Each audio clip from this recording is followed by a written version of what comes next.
આપણે ગુજરાતીઓને કોઈને કોઈ રીતે સ્વીટ તો ખાવા જોઈએ જ. અને ગુજરાતીઓને તો ભાષામાં જ એટલી મીઠાશ રહેલી છે કે વગર સ્વીટે પણ એ સરસ રીતે બોલી શકે છે.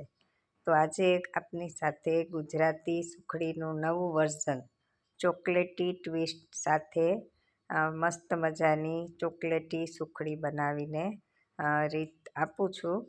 તો હોળી આવી રહી છે અને આપણે કોઈને કોઈ રૂપે મીઠાઈ તો ખાતા જ હોઈએ છીએ. તો હોળી ઉપર આ રીતે મીઠાઈ બનાવી અને નાના બાળકોથી માંડીને મોટા સૌને ખૂબ જ ભાવશે. અને ઘરની શુદ્ધ વસ્તુઓનો ઉપયોગ કરીને બનાવેલી મીઠાઈ અને સ્ત્રી શક્તિનો પ્રેમ ભળે એટલે તો શું વાત જ કરવી. તો ચાલો આજે આપણે બનાવીએ ચોકલેટી સુખડી. અહીં મેં 1 વાટકી ઘી લીધું છે અને તેમાં હવે આપણે એ વાટકીથી થોડા વધારે માપનો લોટ ઉમેરશું. અહીં મેં ભાખરીનો કરકરો લોટ વાપરેલો છે. તમે ઈચ્છો તો રોટલીના ઝીણા લોટથી પણ સુખડી બનાવી શકો છો. તો આ રીતે આપણે લોટને સાવ ધીમા તાપે 5 થી 7 મિનિટ સુધી તેનો કલર બદલી જાય અને સરસ મજાનો બદામી રંગનો થઈ જાય અને ઘીથી લોટ શેકાય એની સરસ મજાની સુગંધ આવશે ત્યાં સુધી આપણે લોટને સરસ રીતે શેકી લેવાનો છે. તો આ રીતે ધીમે ધીમે આપણે હલાવતા જશું અને હજી મને થોડું ઘી ઓછું લાગ્યું હતું એટલે મેં ઉપરથી થોડું ઘી ઉમેર્યું છે. એટલે સરસ રીતે ફરીથી મિક્સ કરી લેશું અને ગેસની ફ્લેમ એકદમ લો રાખવાની છે જેથી આપણો લોટ છે એ બળી ન જાય. તો આ રીતે સરસ રીતે બધું ઘીમાં મિક્સ કરી અને લોટને ધીમે ધીમે હલાવતા રહેવાનું છે જેથી તે બધી બાજુથી સરસ રીતે શેકાઈ જાય. તમે જોઈ શકો છો કે એનો કલર હવે થોડો થોડો બદલવા લાગ્યો છે. આ રીતે ધીમે ધીમે આપણે શેકતા રહીશું જેથી સરસ મજાનો આપણો લોટ છે એ શેકાઈ જાય અને બિલકુલ કાચો ન રહે અને સુખડી ખાવામાં પણ એકદમ મોઢામાં મૂકતા જ પીગળી જાય એવી સરસ મજાની બની હતી. અને ચોકલેટનો સ્વાદ આપેલો હોવાથી બાળકો પણ વારે વારે માગીને ખાશે. આમ એ લોકો સુખડી ઓછી ખાય પણ જો તમે એમાં ચોકલેટને કોકો પાવડરને ભેળવીને તેને આપશો તો વારે વારે તે માગીને ખાશે. તો અહીં હું કોકો પાવડર પોણી ચમચી જેટલો લઉં છું. તમે ઈચ્છો તો વધારે પ્રમાણમાં પણ તે ઉમેરી શકો છો. અને આપણે સરસ રીતે એને હલાવી અને તેમાં મિક્સ કરી લેશું. હવે આપણે ગેસની ફ્લેમ અહીં બંધ કરી દેશી અને આપણો લોટ પણ સરસ રીતે શેકાઈ ગયો છે. તો આ રીતે ધીમે ધીમે હલાવતા હલાવતા સરસ મજાનું કોકો પાવડર પણ ભળી જાય અને આપણે મિશ્રણને થોડું ઠંડુ થવા દેવાનું છે. ત્યારબાદ આપણે તેમાં જે ચોકલેટ આવે છે તેના કટકા કરી અને કોઈ પણ તમે ચોકલેટ અહીં લઈ શકો છો અને તેના નાના નાના કટકા કરી અને આપણું મિશ્રણ હજુ ગરમ છે એમાં ઉમેરશો એટલે એમાં સરસ રીતે મેલ્ટ થઈ જશે. આ રીતે મિશ્રણને સરસ હલાવી અને ચોકલેટના કોઈ કણ મોટા ન રહે તે ચેક કરી લેવાનું છે. અને આમ તો સરસ ગરમ છે એટલે ભળી જ જશે અને પીગળી પણ જશે.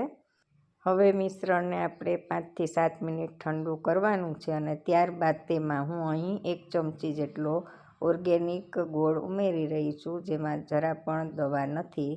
તો આ રીતનો મારો તો ગોળનો કલર એવો ચોકલેટી જેવો જ છે એટલે સરસ રીતે સુખડીનો કલર પણ વધારે ડાર્ક થઈ જાય છે આના લીધે. તમે ઈચ્છો તો અહીં એલચી પાવડર પણ ઉમેરી શકો છો પણ અહીં ચોકલેટનો ટેસ્ટ લેવા માટે થઈને મેં એલચી પાવડર ઉમેર્યો નથી. અને અંદર જો તમારે ડ્રાય ફ્રૂટ્સ ઉમેરવા હોય તો પણ અત્યારે ઉમેરી દેવાના જેથી એ ગરમ ઘીમાં સરસ રીતે શેકાઈ જાય. અને ત્યારબાદ આપણે તેને ગ્રીસ કરેલી થાળીમાં સરસ રીતે ઠારી અને સેટ કરી દેશું. તો અહીં આ રીતે આપણો ગોળ સરસ રીતે મિક્સ થઈ ગયો છે. તમે જોઈ શકો છો કે એનો કલર કેટલો સરસ આવી ગયો છે. હવે હું ગ્રીસ કરેલી થાળીમાં તેને સેટ કરવા માટે મિશ્રણને થાળીમાં કાઢી લઉં છું. આ રીતે બધું મિશ્રણ આપણે થાળીમાં કાઢી લેશું અને ત્યારબાદ દબાવીને સરસ રીતે એક સરખું પાથરી અને એકાદ કલાક ઠરે ત્યારબાદ આપણે તેમાં કાપા કરી લેશું અને ફરીથી 1 કલાક માટે રાખી દેશું અને ત્યારબાદ આપણે તે મિશ્રણમાંથી કાપા કરેલા ભાગને આપણે અલગ કરી લેશું. આ રીતે થાળીમાં સરસ રીતે દબાવી અને એક સરખું લેયર આપણે તૈયાર કરી લેવાનું છે. તો અહીં આ સુખડી નાના બાળકોથી માંડીને મોટા સૌને ખૂબ જ ભાવશે, કેમ કે ઓલી સુખડી આપણે બનાવીએ જ છીએ અને ઘરના સૌ ખાય જ છે. અને ઉપરથી આ રીતે તમે ઈચ્છો એ પ્રમાણે ડ્રાયફ્રૂટ્સ ઉમેરી અને તેને દબાવી અને સરસ રીતે ગાર્નિશિંગ કરી લેવાનું, જેથી કરીને સુખડીનો દેખાવ જોઈને જ ખાવાનું મન થાય એવો સરસ આવી જાય છે. હવે આપણે ચમચાના પાછળના ભાગેથી ધીમે ધીમે ડ્રાયફ્રૂટ્સ જે ઉપર ભભરાવ્યા છે તેને દબાવી દેશી, જેથી તે સરસ રીતે સુખડીની અંદર ઉતરી જાય અને તે જ્યારે કટ લગાવીએ ત્યારે ખરીને નીચે ન અલગ થઈ જાય. તો આ રીતે તમે ધ્યાન રાખજો અને સરસ દબાવી દેજો અને એકાદ કલાક પછી આપણે તેની ચપ્પુની મદદથી જે આકારમાં આપણે પીસ કરવા હોય તે રીતે આપણે ધીમે ધીમે અત્યારે કરી લેશું, જેથી ફરીથી 1 કલાક સેટ થયા બાદ આપણે તે આકારને સરળતાથી અલગ કરી શકીએ. તમે જોઈ શકો છો કે હજી એકદમ સોફ્ટ છે.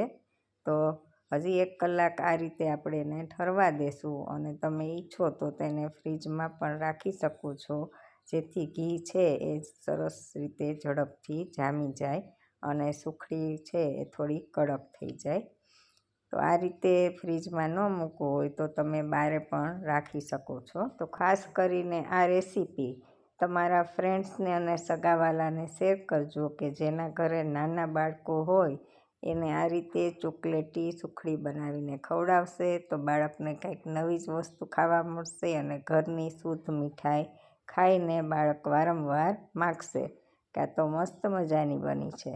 તો ચાલો, વિડીયો ગમ્યો હોય તો લાઈક, શેર ને સબસ્ક્રાઈબ કરવાનું ભૂલતા નહીં અને બેલ આઇકન દબાવી દેજો. બધું ફ્રીમાં છે. તો ચાલો, ઘરે એકવાર ચોક્કસથી ટ્રાય કરજો. આવી મસ્ત મજાની સુખડી તમે ક્યારેય નહીં બનાવી હોય અને પછી મને કોમેન્ટ કરજો કે આ સુખડી તમને કેવી લાગી. તો વિડીયો જોવા બદલ આભાર અને નવી રેસીપી સાથે ફરી મળીશું.